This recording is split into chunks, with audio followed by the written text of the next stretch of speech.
My name is Abigail Matthews, and at 34, I discovered that sacrificing 8 years of my life caring for my parents meant nothing to them.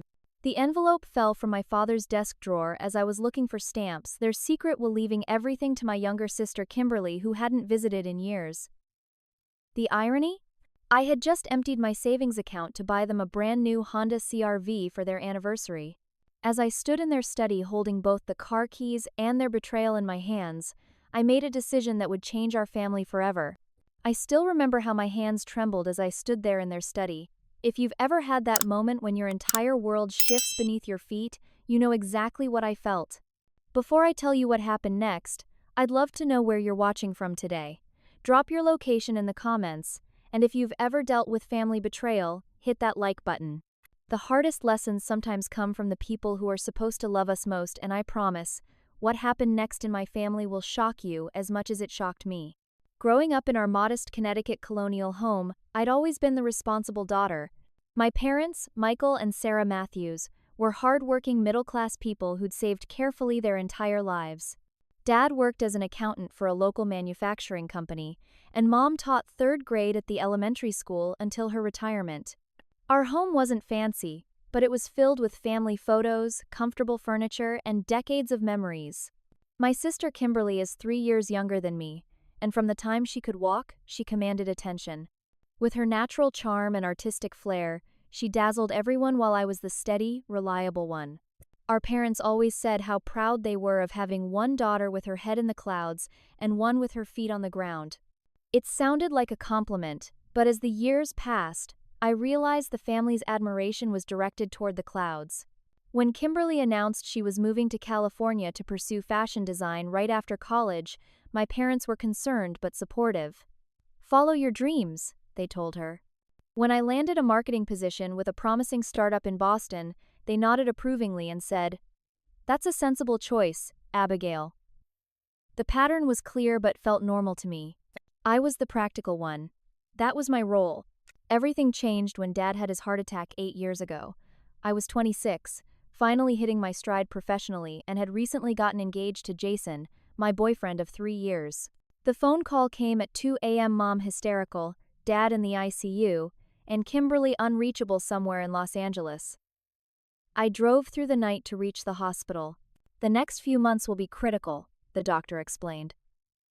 "He'll need careful monitoring, medication management, lifestyle changes, and regular checkups." Mom looked overwhelmed, her hands shaking as she tried to fill out insurance forms. She'd recently been diagnosed with arthritis and was struggling with everyday tasks herself. Kimberly finally called back 2 days later, crying about how she couldn't possibly come home because she had an upcoming show and investors to meet. "I don't know how we'll manage," Mom whispered to me in the hospital cafeteria. "Your father handled all our finances, the house maintenance, the driving, and with my hands getting worse, I made the decision in that moment. I'll move back home and help until Dad's back on his feet," I said. Jason was understanding at first, agreeing we could do long distance for a few months. My company allowed me to work remotely part-time. Those few months turned into a year. Dad recovered slowly but had complications. Mom's arthritis worsened. Jason and I tried to make it work, but after 18 months of weekend visits and late-night phone calls, he delivered an ultimatum: move back to Boston or end the engagement. When I called Kimberly to ask if she could come help for even a month so I could salvage my relationship, she cried about her struggling business and crushing California rent. "You're so much better at this stuff than I am, Abby," she said. "Mom and Dad need someone dependable. You know I'd just mess things up." So I stayed. Jason and I broke up. I gave up my apartment in Boston and my position at the company, transitioning to freelance marketing work I could do from home between caregiving duties. I became my parents' driver, cook, financial manager, and medical coordinator. I scheduled and attended every doctor's appointment, sorted medications into weekly pill organizers, prepared heart-healthy meals, and took over bill payments when Dad's eyesight began failing. Meanwhile, Kimberly's occasional calls were filled with exciting stories about industry parties, design collaborations, and California living. My parents would gather around the phone like children at story time, asking endless questions and beaming with pride. When her Instagram posts showed her vacationing in Bali or Mexico, they'd show everyone at church pictures of our daughter, the designer. When I landed a good freelance contract, they'd nod and say, "That's nice, dear." The years passed this way. I dated occasionally, but nothing serious. Developed, how could it? My life revolved around my parents' needs. I watched friends build careers, marriages, and families, while I remained in a strange time capsule, essentially living as I had in high school but with adult responsibilities. Last year, things finally started improving. Dad's condition stabilized with new medication, and Mom's newest arthritis treatment reduced her pain significantly. They became more independent, and for the first time in years, I started thinking about my own future again. I found a promising job opportunity in Hartford, just 30 minutes away, and began looking at apartment listings. To express my gratitude before this new chapter, I decided to do something special for their upcoming 40th anniversary. Their old Camry was falling apart, and they'd been talking about needing a replacement. Using nearly all my savings money I'd been carefully setting aside for my eventual move, I purchased a new Honda CR-V, silver with all the safety features they needed. The salesperson tied a big blue bow to the hood, and I drove it to their driveway, my heart pounding with excitement about their reaction. Mom cried when she saw it. Dad kept walking around the vehicle, inspecting every detail with wide eyes. "This must have cost a fortune, Abigail," he said. "You've done so much for me," I replied. "I wanted to do something for you before I start my new chapter." I explained about the job opportunity and my plans to find an apartment. They exchanged a look I couldn't quite read but smiled and hugged me. "You've been such a blessing," Mom said. "We don't know what we would have done without you all these years." That was 2 weeks before I found the will. It was a Tuesday afternoon when everything fell apart. Mom was at her book club, and Dad was playing cards with his friends at the senior center. I was using the quiet house to catch up on their monthly bills, something I'd done for years now. I needed stamps to mail the utility payments, and I knew Dad kept them in his desk drawer. As I slid open the middle drawer, a manila envelope caught on the track and tumbled out, spilling several official-looking papers onto the floor. I gathered them up, noticing the letterhead from Anderson and Pierce Law Offices. The top document was titled Last Will and Testament of Michael and Sarah Matthews. My first thought was practical. I should know what's in here for future planning. As their primary caregiver, I handled all their affairs. I assumed I was named executor, and I'd need to understand their wishes eventually. I began reading, expecting the standard legal language. The will was dated just 3 months earlier, March of this year. After the initial paragraphs, I found the section on asset distribution. I had to read it twice to believe what I was seeing. "We hereby bequeath our primary residence at 147 Maple Street, all financial accounts, investments, insurance policies, and personal possessions to our daughter, Kimberly Ann Matthews. To our daughter, Abigail Lynn Matthews, we leave grandmother Eleanor's wedding ring, which has been in the family for 4 generations." That was it, 8 years of my life, and I was worth a single piece of jewelry while Kimberly received everything else the house I'd maintained, the savings I'd managed carefully, even the furniture I'd arranged for their comfort. My hands shook as I continued reading. Attached to the will was a personal letter. "Dear Kimberly, we wanted to explain our decisions regarding our estate. We know you've struggled to establish yourself in a competitive industry, and we worry about your financial security. Abigail has always been the responsible one, managing her money well and making sensible choices. She will be fine regardless, while your artistic temperament and career path are less predictable. We believe this arrangement provides you with the stability you'll need, while honoring Abigail with a meaningful family heirloom. Love, Mom and Dad." I felt like I'd been punched in the stomach. My breaths came short and shallow as I continued searching through the envelope. I found recent bank statements showing transfers to Kimberly $5,000 here, $8,000 there, labeled as business investment or emergency assistance.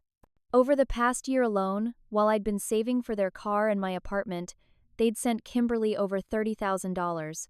My legs gave out, and I sank to the floor, papers scattered around me.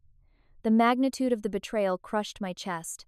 The past 8 years replayed in my mind: the medications managed, the midnight trips to the emergency room, the showers I'd helped Mom take when her arthritis was at its worst, the friendships I'd let fade, the engagement I'd sacrificed, the career opportunities missed. And all this time, they'd been financially supporting Kimberly's California dreams while planning to leave her everything else, too. The house I'd lived in and maintained. The retirement accounts I'd helped manage. Even the car I'd just bought them, eventually it would belong to her. I don't know how long I sat there, but suddenly I heard the garage door opening. Panicked, I gathered the papers, but there was no time to return them to the drawer. My parents walked in, stopping short when they saw me sitting on the office floor surrounded by their secret. "Abigail, what are you doing with those?" Dad's voice was sharp, angry in a way I'd rarely heard. "I was looking for stamps," I said, my voice hollow. The envelope fell out. Mom rushed forward, snatching the papers from my hands. "These are private. You had no right." The accusation ignited something in me. No right? I've spent 8 years of my life taking care of you, and I had no right to know you've written me out of your will? Dad's face reddened. "It's our decision how to distribute our assets. You shouldn't have been snooping." Snooping? I was paying your bills, like I've done for years. I stood up, suddenly needing to escape the suffocating room. "When were you planning to tell me? After I spent my entire savings on your new car? After I turned down the job in Boston to stay close to you?"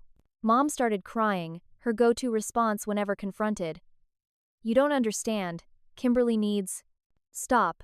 I held up my hand. "Don't tell me what Kimberly needs. She hasn't been here.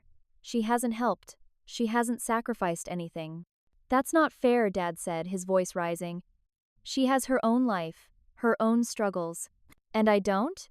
I gave you 8 years of mine." I grabbed my purse, needing to escape. "I need some time to think." I walked out, ignoring their calls to come back and talk. In my car, not the new Honda still parked in their driveway, but my old Toyota with 200,000 miles on it, I drove aimlessly, eventually checking into a Holiday Inn near the highway. That night, I curled up on the stiff hotel bed and let myself fall apart completely. The hotel room became my sanctuary and prison for the next 3 days. I oscillated between numbness and crushing pain as waves of betrayal washed over me.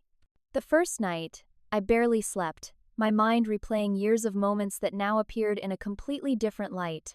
I remembered Dad's 70th birthday, when I'd spent weeks organizing a surprise party, coordinating with all his old colleagues and friends. Kimberly had sent a video message that played for exactly 45 seconds. Everyone had praised her for the thoughtful message while my months of planning were taken for granted. I recalled missing my best friend Emma's destination wedding because it conflicted with Dad's cardiac stress test. When I suggested my parents reschedule the routine appointment, Mom had teared up and asked, "What if something happens and you're not here?" So I'd stayed, sent an expensive gift, and watched the wedding photos appear on social media while sitting in a hospital waiting room. By the second day, my phone had accumulated dozens of missed calls and messages. My parents cycled between anger, "How dare you walk out like that?" Guilt-tripping, "Your father is very upset, his blood pressure is up," and fake conciliation. "Let's talk about this calmly, I'm sure we can work something out." Kimberly had texted claiming complete ignorance about the will and inheritance plans, which I didn't believe for a second. I finally called Emma, the only friend who'd remained close despite my disappearing act over the years. "They did what?" she exclaimed after I explained. "Abby, I've been telling you for years they take advantage of you. This is next-level betrayal." "I feel so stupid," I whispered. 8 years of my life, Emma. I'm 34 with no career, no relationship, no home of my own. I gave them everything." "This isn't your fault," Emma insisted. "They manipulated you with guilt and obligation. But Abby, this is your wake-up call. What are you going to do now?" That question haunted me through the second sleepless night. What could I do? I couldn't change the past 8 years. I couldn't reclaim my broken engagement or the career I'd abandoned. The future I'd sacrificed was gone forever. On the third day, I forced myself to be practical. I checked my bank account after buying the car. I had just enough saved to cover about 3 months of expenses if I was frugal. The job opportunity in Hartford was still open. I'd scheduled an interview for the following week. I'd need to find an apartment quickly. Out of curiosity, I searched my email archives and found messages from Jason, my ex-fiancé, from the period when our relationship was disintegrating. His words hit differently now. "I'm worried you don't see what's happening, Abby. Your parents are adults who could hire help or move to assisted living. Kimberly could step up occasionally. You're putting your entire life on hold for people who seem to take it as their due. What about our future? What about your dreams? At the time, I'd been hurt and defensive. Now, I saw the truth in his concerns. I'd been so conditioned to be the responsible one, the caretaker, that I'd never questioned whether my sacrifice was being appropriately valued or reciprocated. I pulled out my laptop and began calculating the financial impact of my caregiving. Using conservative estimates for a full-time caregiver's salary in Connecticut, around $52,000 annually, minus the minimal rent I would have paid elsewhere and the freelance income I'd managed to earn, I determined that I'd provided approximately $280,000 worth of care over 8 years. Add in the opportunity cost of my abandoned career trajectory, lost retirement contributions, and the recent car purchase, and the total easily exceeded $400,000. And for this, I was being rewarded with a ring. By the afternoon of the third day, anger had replaced shock. I searched online for elder law attorneys and made an appointment with Barbara Reynolds, who had excellent reviews and specialized in caregiver agreements and estate disputes. My phone rang again, Mom, calling for the 12th time that day. This time I answered. "Abigail, please come home," she said, her voice trembling. "We need to talk about this like adults." "I am being an adult, Mom. I'm taking time to process a major betrayal instead of reacting impulsively." "It's not a betrayal. We just thought Kimberly needed more security than you do. You're so capable." The irony was stunning. So, I'm being punished for being responsible? For sacrificing everything to care for you and Dad? It's not a punishment. The ring is very valuable, and it has sentimental D. "I have an appointment on Friday," I interrupted. "I'll come by the house at 2 p.m. We can talk then." I hung up before she could respond and blocked both my parents' numbers. I needed clarity and strength for what would come next, not more manipulation and guilt. That evening, I made a decision. I would approach this situation not with vindictiveness, but with clear-eyed fairness. I deserved compensation for my years of care. I deserved acknowledgement of my sacrifice. And I deserved to rebuild my life on my terms, free from obligation and expectation. For the first time in years, I slept through the night, my resolve hardening into determination. I think we all have that breaking point moment in difficult family situations. Have you ever had to step back from toxic dynamics to protect yourself? If this story resonates with you, tap that like button to let me know I'm not alone in this. Let's continue with what happened when I finally met with the lawyer. Barbara Reynolds' office was in a converted Victorian house near downtown, the kind of place that exuded both professionalism and warmth. The attorney herself matched her surroundings, a woman in her 60s with silver hair, sharp eyes behind stylish glasses, and an air of no-nonsense competence. I sat across from her mahogany desk, hands clasped tightly in my lap to stop them from shaking. "So, Miss Matthews," she said after I'd explained my situation, "you provided 8 years of full-time caregiving to your parents, with no formal agreement and no compensation beyond room and board. During this time, your sister contributed virtually nothing to their care, yet your parents have designated her as the sole beneficiary of their estate apart from a single piece of jewelry for you." "That's correct," I said, hearing how absurd it sounded when summarized so clinically. Barbara leaned back in her chair. "Unfortunately, this scenario is more common than you might think. Parents are legally entitled to distribute their assets however they choose, even when those choices seem grossly unfair." My heart sank. "So there's nothing I can do?" "I didn't say that." She smiled slightly.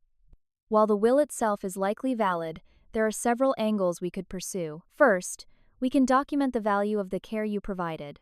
In Connecticut, professional live-in caregivers earn between $45,000 and $65,000 annually, depending on the level of care required." She pulled out a legal pad and began taking notes. "We can argue that there was an implied contract that your parents' acceptance of your care created an obligation for fair compensation. We can also look into filing a claim against the estate for the value of services rendered under what's called quantum meruit. Basically, you deserve payment for work performed." "I don't want to sue my parents," I said hesitantly. "I just want what's fair." "I understand. Often, the threat of legal action is enough to bring parties to a reasonable settlement." She looked up from her notes. "Tell me about this car you purchased for them." "A new Honda CR-V, just 3 weeks ago." I spent almost all my savings on it. Has the title been transferred to their names yet?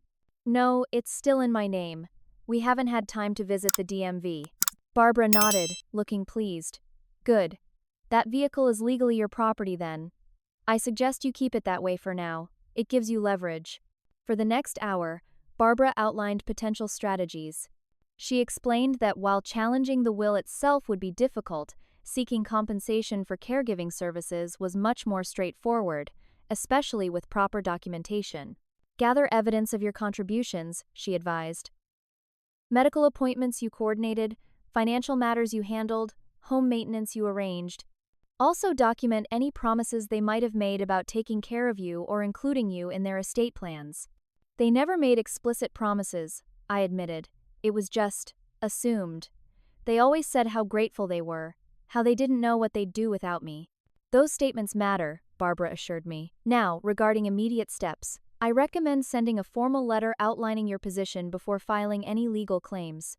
Sometimes, simply laying out the facts in black and white is enough to prompt reconsideration. By the end of the consultation, I had a clear action plan. Barbara would draft a letter formally requesting fair compensation for my years of service, with the implicit threat of legal action if we couldn't reach an agreement. Meanwhile, I would document everything and prepare for my confrontation with my parents the next day. One more thing, Barbara said as I was leaving. This isn't just about money. This is about acknowledging your worth and the sacrifices you made. Don't let them diminish that.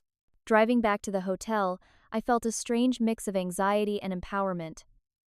For the first time since finding the will, I had a direction, a purpose beyond hurt and anger. I spent the evening organizing documentation, creating a spreadsheet of every doctor's appointment I'd driven them to, every bill I'd paid, every household repair I'd coordinated.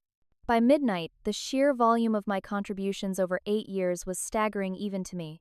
The next morning, I called the Honda dealership and confirmed what Barbara had told me: the car was legally mine until the title transfer.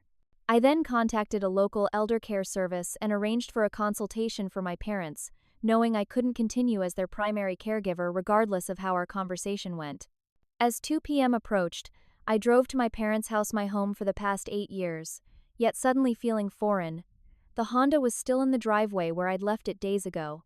I parked behind it and sat in my car for several minutes, gathering my courage. This moment right here, sitting in my car, staring at my parents' house, was when everything truly changed for me. I realized I was about to stand up for myself in a way I never had before. It's strange how the moments that transform our lives often seem so ordinary on the surface, isn't it? If you're finding value in my stories so far, please hit the like button to help others find it too. And if you've ever had to stand up to family members who took you for granted, I'd love to hear about your experience in the comments. Now, let me tell you what happened when I finally walked through that door to confront my parents. The familiar creak of the front door announced my arrival. I found my parents sitting stiffly in the living room, clearly having been waiting for me. Mom's eyes were red-rimmed, and Dad had his dealing with difficult situations face on the same expression he'd worn when negotiating car purchases or handling contractors. "Abigail," Mom said, half rising, "we've been so worried." I remained standing, maintaining physical distance that mirrored my emotional state. I needed time to think, to process what I found. Dad cleared his throat. "Sit down, please. Let's discuss this reasonably." I chose the armchair rather than my usual spot beside Mom on the sofa. "I'm listening." First of all, Dad began in his authoritative tone. Going through our private papers was inappropriate. "Dad, I wasn't snooping. I was looking for stamps to mail your bills that I pay every month because I've been managing your finances for years." Mom interjected. "We know you've been helping, dear, and we appreciate it so much." Helping? The word felt like an insult. "Mom, I've been your full-time caregiver for 8 years. I gave up my career, my relationship, my future. And we're grateful," Dad said. "But our will reflects what we think is best for both our daughters. Kimberly has always struggled financially. Her business is unstable. She needs the security more than you do. So I'm being punished for being responsible, for being here?" Dad's face reddened. "It's not a punishment. It's about need. You've always been able to take care of yourself. You'll land on your feet no matter what. Meanwhile, Kimberly gets rewarded for being irresponsible? For never visiting? For never helping? Mom started crying, right on cue. You don't understand how hard it's been for her. The fashion industry is so competitive. Her rent in Los Angeles is astronomical. She's had to take out loans. And I haven't had challenges? My voice rose despite my efforts to stay calm. I put my entire life on hold for you. I lived as your unpaid nurse, chauffeur, financial manager, and housekeeper. That's what family does, Dad said dismissively. We took care of you when you were growing up. The comparison was so absurd I almost laughed. I was a child. You were legally obligated to care for me. I'm an adult who sacrificed 8 years voluntarily. We didn't force you to stay, Mom said, her tears suddenly drying up. That was your choice.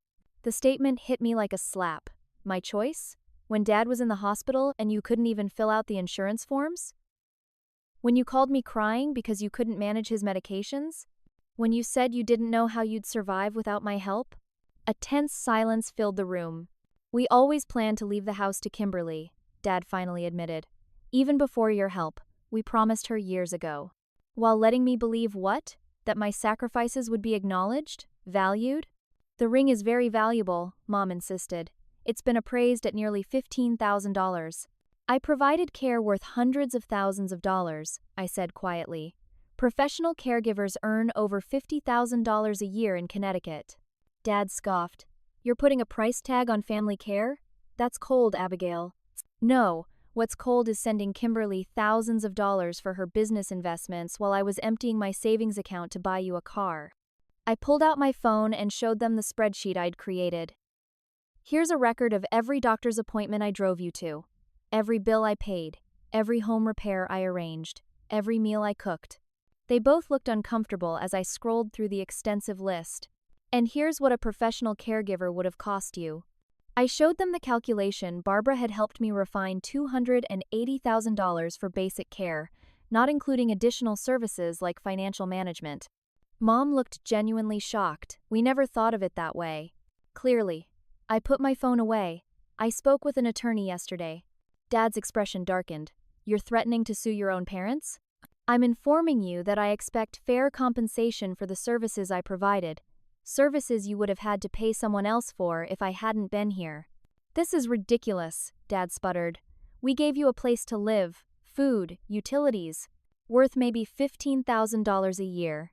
I provided care worth over 3 times that amount. Mom reached for my hand, which I pulled away. Abigail, we love you. We never meant to hurt you. Then why did you hide the will from me? Why did you let me spend my savings on your car while secretly planning to leave everything to Kimberly? We'll think about changing the will, Dad said reluctantly. Maybe split things more evenly. The offer came too late and felt too insincere. I'm not asking for charity or a change of heart. I'm asking for fair compensation for services rendered, and I'll be taking the car that I paid for. But we need a vehicle, Mom protested. How will we get to appointments? You'll figure it out. Maybe Kimberly can help, since she's getting everything else. Dad stood up, his face flushed with anger. If you take this to court, you'll damage this family beyond repair.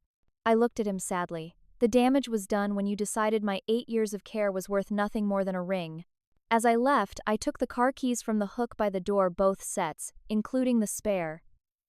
The Honda was legally mine, and I intended to keep it that way until we reached an agreement. Driving away in the new CR-V instead of my old Toyota felt symbolic. For the first time in 8 years, I was putting myself first. The sense of loss was profound, not just of the future inheritance, which honestly had never been my motivation, but of the belief that my parents valued my sacrifices. Yet alongside the grief was a growing sense of liberation. I had spent 8 years of my life trying to earn love that should have been freely given, no more. The week after the failed reconciliation was a whirlwind of activity as I reconstructed my independent life. I found a small but clean one-bedroom apartment in Hartford with a month-to-month lease perfect for my uncertain situation. On Monday, I interviewed for the marketing position I'd been considering and was offered the job on the spot, partly based on my impressive freelance portfolio.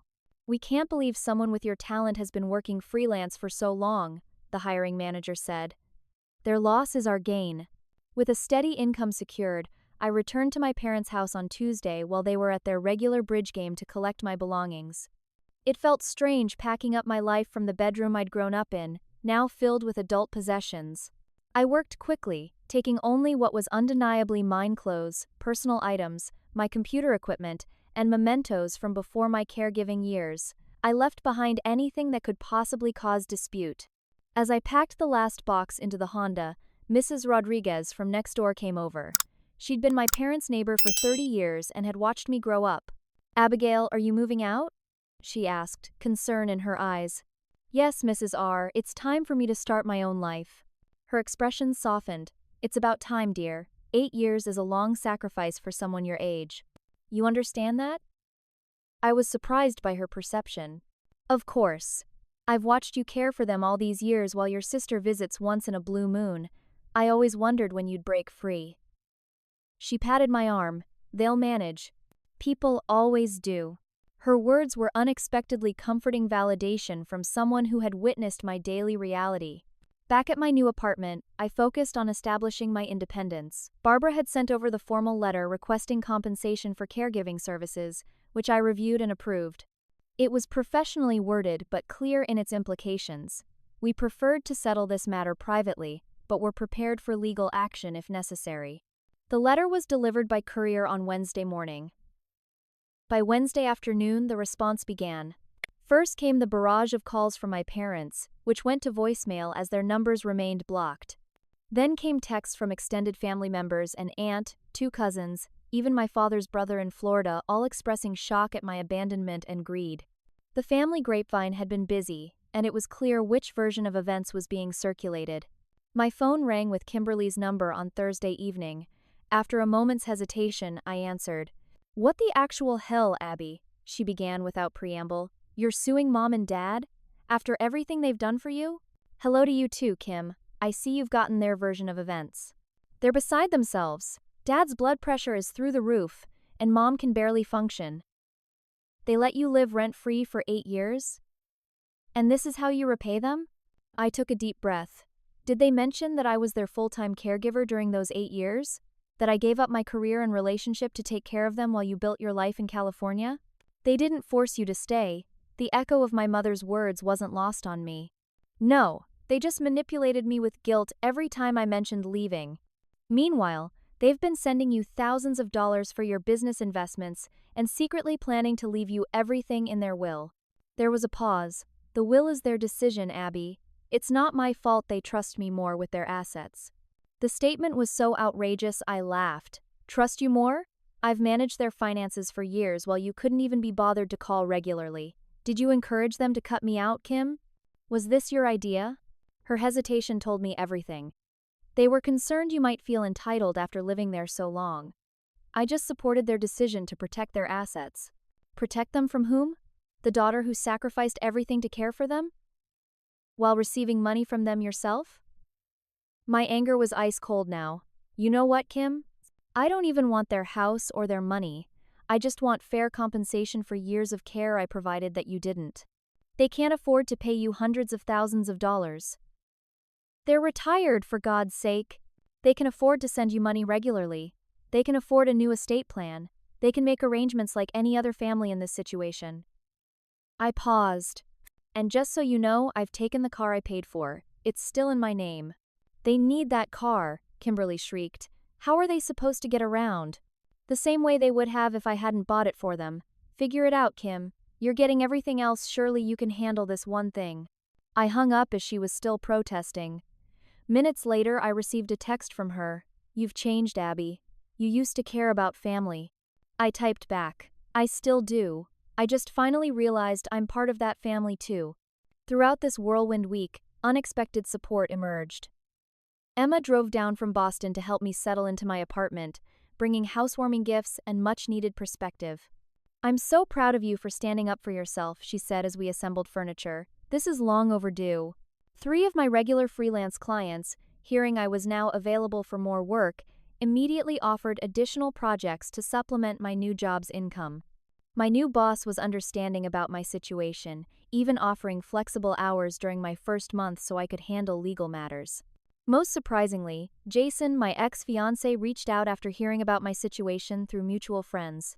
I hope this isn't inappropriate, his message read, but I wanted to say, I think you're doing the right thing. I always knew you had this strength in you.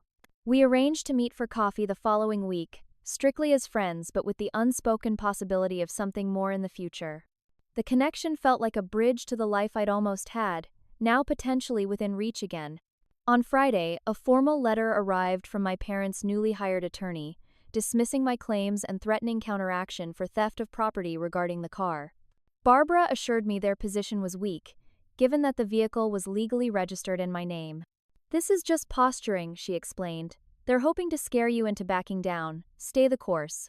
That evening, as I sat in my sparsely furnished apartment, I received an unexpected visitor. Mrs. Rodriguez's daughter Rachel, who worked as a paralegal, came by with a bottle of wine and an offer. Mom told me what's happening, she explained. I've seen this scenario play out professionally so many times. I'd be happy to provide a witness statement about the care you've provided over the years. Mom would too. Her offer touched me deeply. Thank you. That means more than you know. As we shared wine in mismatched glasses, Rachel provided valuable insights from her legal experience. Document everything. Every call, every text, every interaction. Family disputes get ugly fast, and memories become conveniently selective. By Sunday night, 1 week after my confrontation with my parents, I received a text from an unknown number that turned out to be my father's new cell phone. We need to talk. This has gone far enough.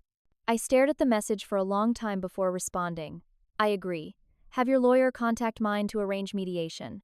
It wasn't the emotional reconciliation they likely wanted, but it was the only way forward I could trust. The battle lines had been drawn, and for once in my life, I was fighting for myself. The next 2 weeks brought a series of unexpected developments that both complicated and clarified my situation. First came the medical emergency, a 3 a.m. call from an unknown number that I almost didn't answer. It was a neighbor informing me that an ambulance had taken my father to the hospital with chest pains. Despite everything, panic gripped me.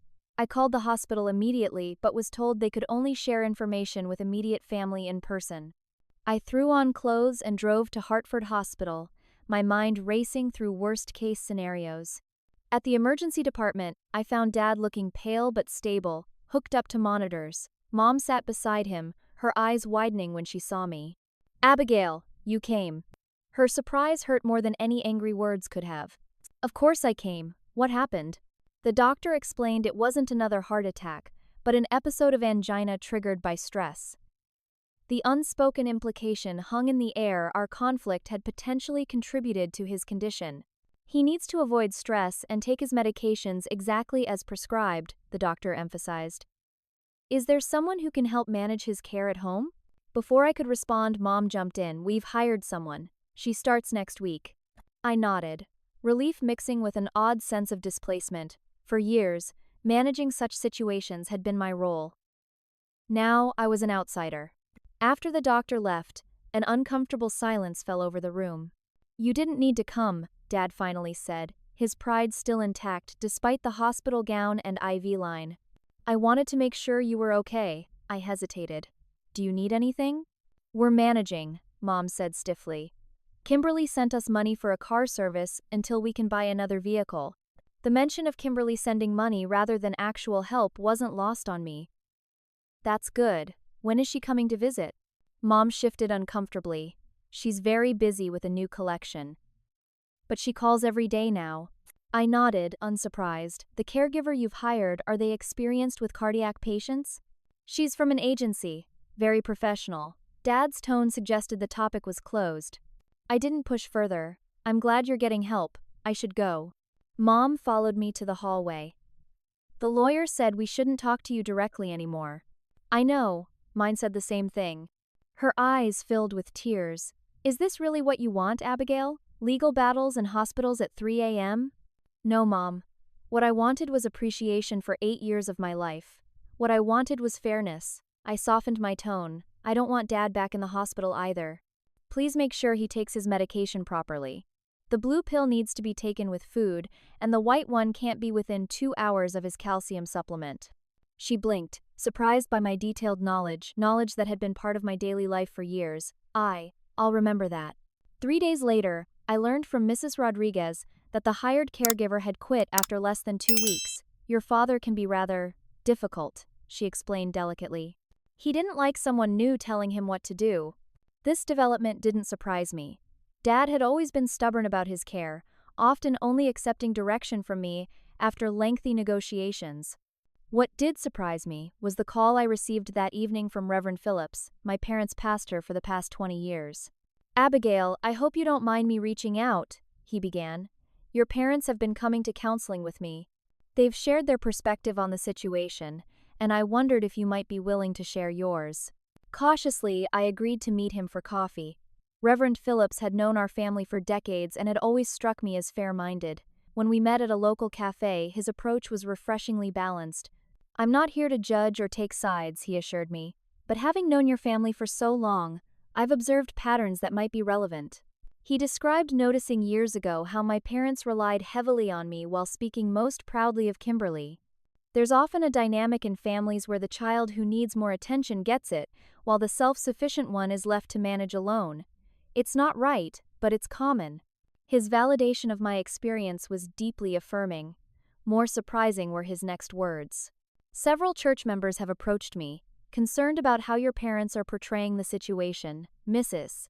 Rodriguez, the Hendersons, the Jacksons, they've all witnessed your dedication over the years. They wanted me to know there are many who see the truth of what you contributed. These unexpected allies emerged throughout the community. My parents' bridge partners, their neighbors, even Dad's former colleagues reached out with messages of support. Most hadn't directly confronted my parents but wanted me to know they understood the reality of my caregiving role. Meanwhile, Kimberly finally arrived from California 2 weeks after Dad's hospital visit, making a dramatic entrance that Mrs. Rodriguez described in detail during our regular phone calls. According to her, Kimberly had shown up with multiple suitcases, announced she would handle everything, and then spent most of her time on her laptop or phone. My suspicions were confirmed when Kimberly called me 3 days into her visit, sounding frantic. This is impossible, Abby. They need help with everything. Dad won't take his pills without arguing. Mom can't open her medication bottles, neither of them can drive to appointments. How did you do this for 8 years? With patience and sacrifice, I replied evenly. Something about it being what family does, I believe. Very funny, she sounded exhausted. Look, I can't stay here indefinitely, I have a business to run. I'm aware. I had a career too, once. There was a long pause.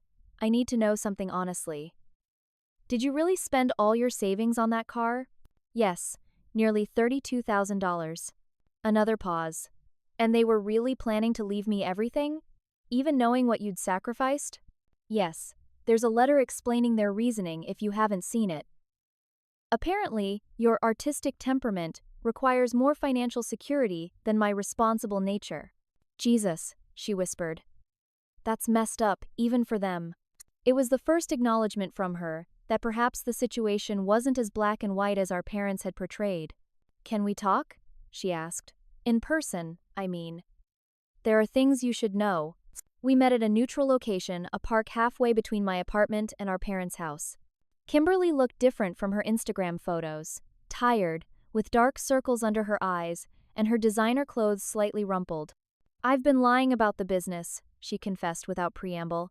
It's been failing for years. I'm over $200,000 in debt between business loans, credit cards, and, she hesitated, gambling debts. The admissions stunned me. Gambling? She nodded, shame evident in her expression. It started small poker games with industry people, then casinos, then online betting. I told myself it was networking, then that I could win enough to save the business. She looked away. Mom and Dad don't know about the gambling. They think all the money they've sent was for business investments. Suddenly, their decision about the will made more sense. They weren't just favoring Kimberly. They were trying to rescue her from a situation they didn't fully understand. I didn't know about the will until after they made it, she continued. But I didn't discourage them either. I was desperate, Abby. I still am. Why are you telling me this now? Because after 3 days trying to do what you did for 8 years, I realize what it actually cost you. She met my eyes directly. And because I need help, but not the kind Mom and Dad have been giving me. I need real help for the gambling, for the business decisions, for everything. Her vulnerability was unexpected and disarming. For the first time in years, I saw my little sister rather than my rival. What do you want from me, Kim? Nothing you haven't already taken. Keep the car. Pursue your compensation claim, it's fair. I just wanted you to know that I see what you did now, and I'm sorry I wasn't here to help. As we parted, she added, I'm going back to California tomorrow. I can't do what you did, but I'm going to tell Mom and Dad they need to settle with you, and I'm going to look into treatment programs when I get back. True to her word, Kimberly left the next day. Hours after her departure, I received a call from my parents' lawyer requesting a mediation session the following week. The tide was beginning to turn. As the legal proceedings advanced in the background, I focused intently on rebuilding my life. My new apartment gradually transformed from a bare-bones space to a home that reflected my personality. I hung artwork I'd always loved, but my parents had considered too modern, arranged furniture to suit my preferences rather than someone else's needs, and established routines centered around my own schedule. The marketing position at Hartford Media Group proved to be everything I'd hoped for: challenging, creative, and filled with colleagues who valued my contributions. After years of isolated freelance work squeezed between caregiving duties, the collaborative environment was exhilarating. My boss, Diane, quickly became both mentor and friend, helping me navigate the transition back to corporate culture. Your portfolio is impressive, she told me during my third week. But what's really remarkable is how quickly you're adapting after such a long absence from traditional employment. That resilience is rare. Her words highlighted a truth I was just beginning to recognize. The skills I'd developed as a caregiver: patience, problem-solving, multitasking under pressure were valuable professional assets. What I'd viewed as a career gap was actually a period of intensive skill development in a different context. This realization transformed how I presented myself professionally. Rather than downplaying the past 8 years, I began acknowledging the complex logistics I'd managed, the healthcare knowledge I'd acquired, and the financial planning I'd conducted. This confidence showed in my work, leading to my first major project leadership opportunity just 6 weeks into the job. Parallel to my professional growth, my personal life began flourishing. Emma had introduced me to her friend group, and for the first time in years, I had regular social engagements, dinners, movie nights, even a weekend hiking trip to the Berkshires. These friendships felt different from my pre-caregiving relationships. I was different, more assertive about my needs, more appreciative of connection, more authentic in my interactions. The coffee meeting with Jason evolved into regular communication, then occasional dinners. We approached our renewed connection with caution, both aware of our history but also of how much we'd each changed in the intervening years. Jason had matured, becoming less rigid in his expectations and more empathetic. I had developed boundaries and self-advocacy skills I'd lacked before. I understand now why you couldn't leave them, he said during one dinner. I was frustrated because I saw what it was costing you, but I didn't fully appreciate the impossible position you were in. And I understand why you couldn't put your life on indefinite hold, I replied. We both did the best we could with the tools we had then. This mutual recognition created the foundation for a relationship based on genuine understanding rather than idealized expectations. We agreed to move slowly, enjoying the process of rediscovery without pressure for defined outcomes. Another unexpected development was the support group I joined for family caregivers. Initially seeking help processing my own experience, I found myself increasingly offering guidance to others struggling with similar family dynamics. The group leader, impressed by my insights, eventually asked if I would co-facilitate sessions focused specifically on establishing boundaries in caregiving relationships. Your story resonates because you've lived both sides, she explained. You understand the deep commitment to family care but also the necessity of self-protection. Through these sessions, I connected with others who had experienced family exploitation disguised as caregiving expectations. Their stories helped me contextualize my own experience, reducing my self-recrimination for not recognizing the imbalance sooner. As I settled into my new Honda, now symbolizing independence rather than sacrifice, I often reflected on the strange path that had led me here. The vehicle that had been intended as a gift for my parents had instead become a daily reminder of my worth and my right to prioritize myself. One evening, Driving home from a particularly productive day at work, I realized with startling clarity that I was genuinely happy, not the conditional happiness I'd known before. I'll be happy when Dad's health improves, or I'll be happy when I can finally move out. But a present tense, unqualified contentment with my life as it existed in that moment. This realization coincided with significant developments in my parents' situation. Through Mrs. Rodriguez's updates, I learned that they had engaged a proper home healthcare agency that provided consistent, professional care. Their initial resistance had gradually given way to acceptance as they recognized the benefits of trained assistance. Kimberly had entered a treatment program for gambling addiction and was working with a financial counselor to address her debt.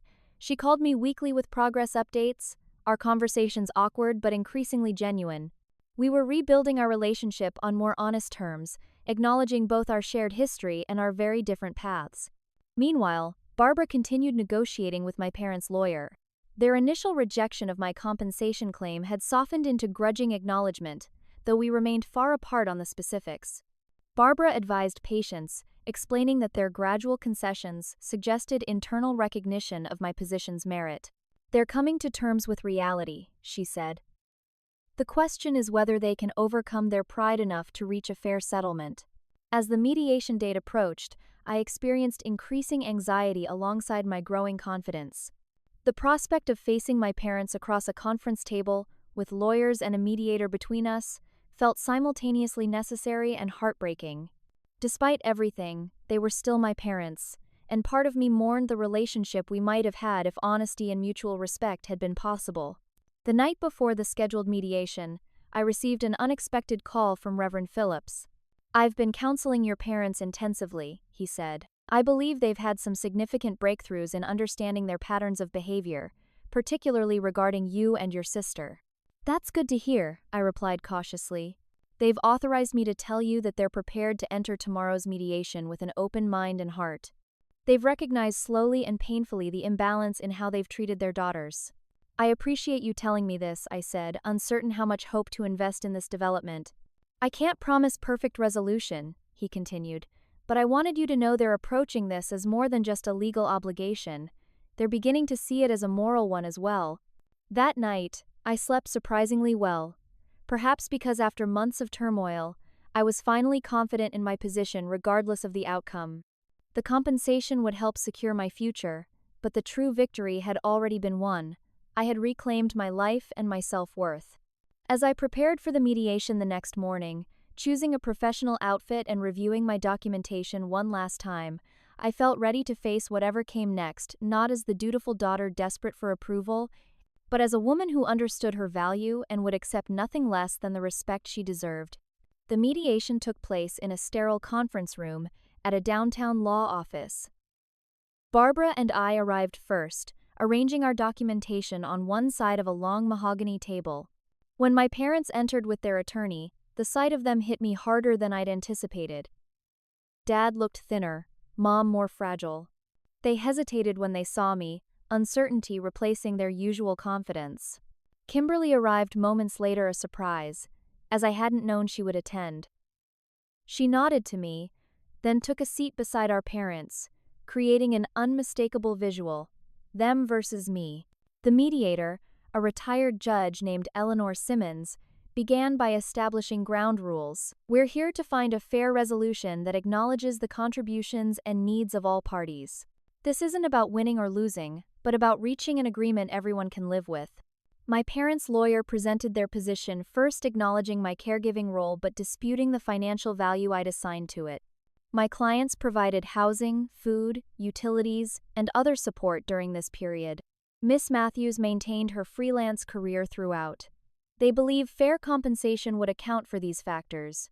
Barbara countered with detailed documentation of my contributions, the market value of similar care, and the opportunity costs I'd incurred.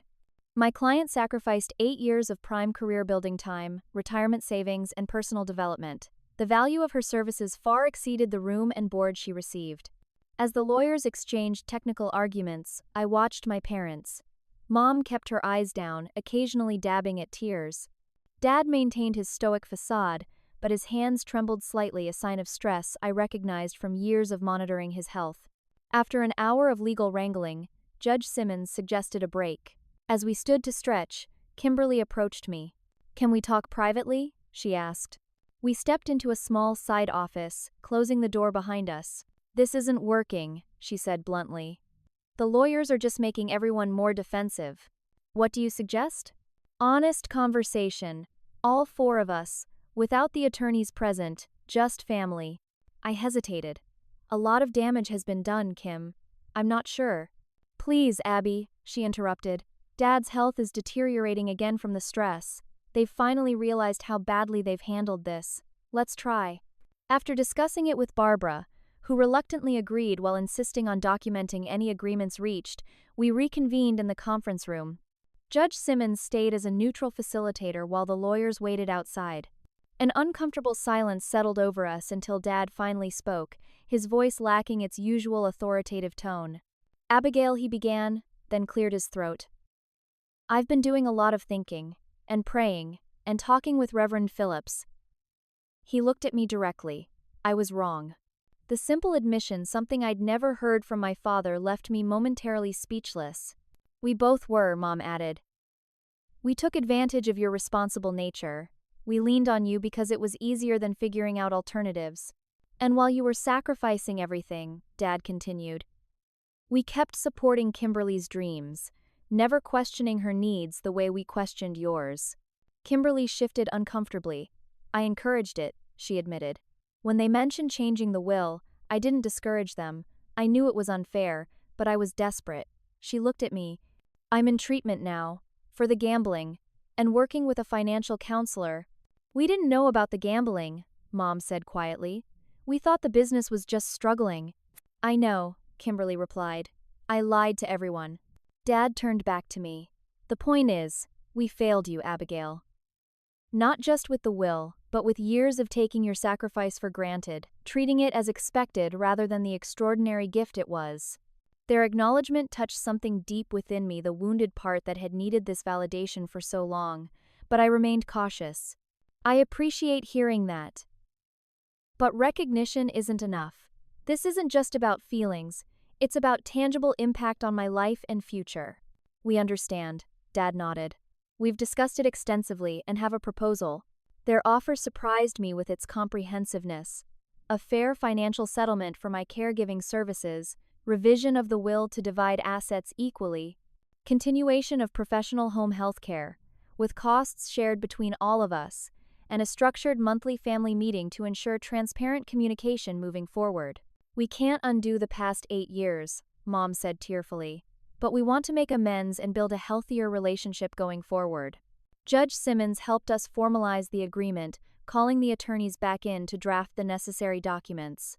By late afternoon, we had a signed settlement that addressed both the financial aspects and the family dynamics that had created the conflict. As we prepared to leave, Dad hesitated, then reached for my hand.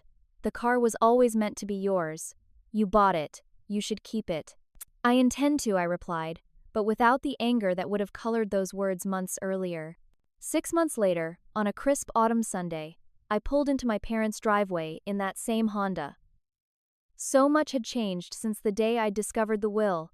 My career was thriving, with a recent promotion recognizing my contributions to several successful campaigns. My apartment felt truly like home, especially with Jason spending increasingly more time there. We were discussing moving in together, taking our rekindled relationship to the next level with the wisdom gained from our past. My parents greeted me at the door, Dad using a cane but moving more confidently than before. Their professional caregiver, Maria, had established routines that supported their independence while ensuring their medical needs were met. Our weekly family calls with Kimberly had evolved from awkward obligations to genuine connections as she progressed in her recovery and business restructuring. We weren't a perfect family, far from it. Old patterns occasionally resurfaced, requiring conscious effort to address. But the foundation had shifted from obligation and resentment to mutual respect and honesty.